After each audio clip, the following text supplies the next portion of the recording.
ขออำลาจะหาวนาเมืองน้องคายเรียงฝั่งแม่โคสาวสวยแต่ใจแม่บ้านโค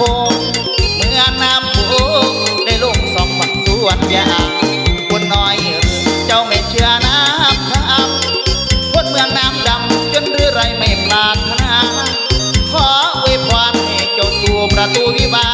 ส่วนพี่กลั่นน้ำตาอยู่เมืองน้ำบ่าว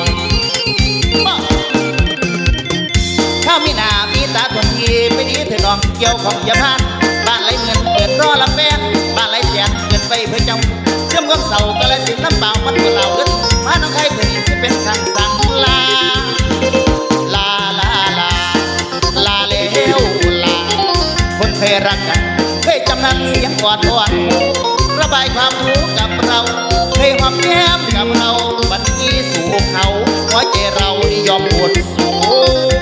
ริมฝั่งโขงวันนั้นสองเราอยู่เดินเป็นคู่พี่กับน้องบอกสู่วันยา